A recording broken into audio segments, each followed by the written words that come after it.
লাহোর স্টেডিয়ামের মন খারাপ হতেই পারে। চ্যাম্পিয়ন্স ট্রফির ফাইনালটা এই জায়গায় শিডিউল করা ছিল যদি ভারত ফাইনালে না উঠতো।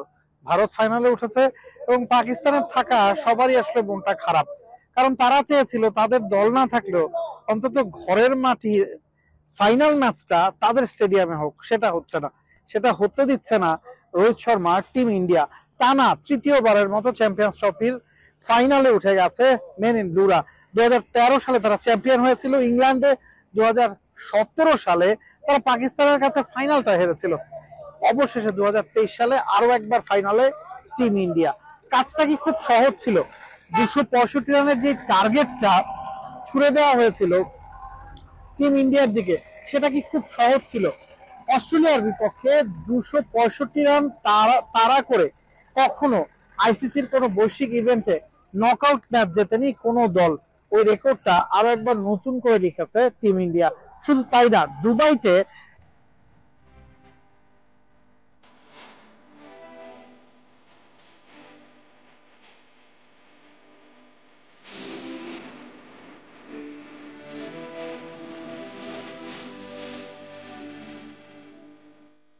টিম ইন্ডিয়ার রান তাড়া করার সর্বোচ্চ রেকর্ডটা 252 রানে, সেটা আফগানিস্তানের বিপক্ষে।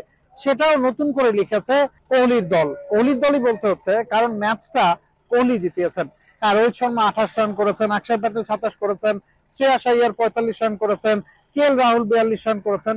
তবে দিন শেষে পার্থক্য টেনেছেন ওই বিরাট কোহলি।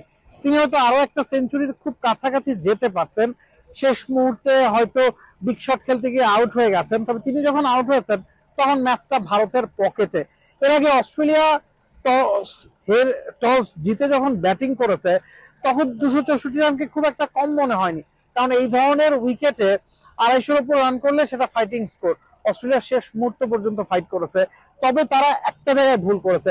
তারা প্রথম 10 ওভারে 63 রান তুলেছে, পরে প্রতিটা 10 ওভারের ফেজেই তারা 50-এর উপর রান তুলেছে। শুধু 11 থেকে 20তম ওভারে তারা 42 রান তুলেছে।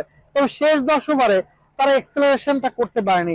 শেষ 10 ওভারে তারা পুরোটা খেলতে পারেনি। 3 বল হাতে থাকতে তারা অল আউট হয়ে গেছে এবং শেষ 10 ওভারে 51-52 রান তারা জড়ো করতে পেরেছে। ওই জায়গায় আসলে পার্থক্যটা হয়ে গেছে।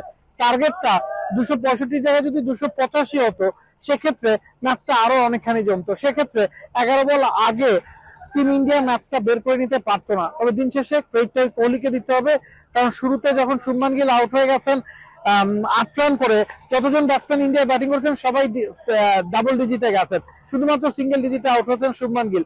তখন থেকে একেবারে শেষ পর্যন্ত কোহলি কিন্তু ম্যাচটাকে কন্ট্রোল করেছেন, রান রেটটাকে দখলে রেখেছেন। শুধু তাই না, চেইজে তার তো ক্যারিয়ার 14,000-এর উপর।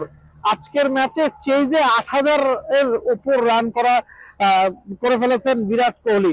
দিন শেষে কিং কোহলি আরো একবার প্রমাণ করলেন তিনি বড় মঞ্চের প্লেয়ার, তিনি আইসিসির বৈশ্বিক ইভেন্টের প্লেয়ার। তার কারণেই ফাইনালটা হবে দুবাইতে, তার কারণেই সেখানে আরো একবার শিরোপার লড়াইয়ে নামবে team India.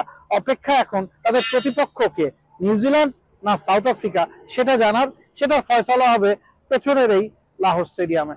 Nabil Kaiser, T Sports, Lahore, Pakistan.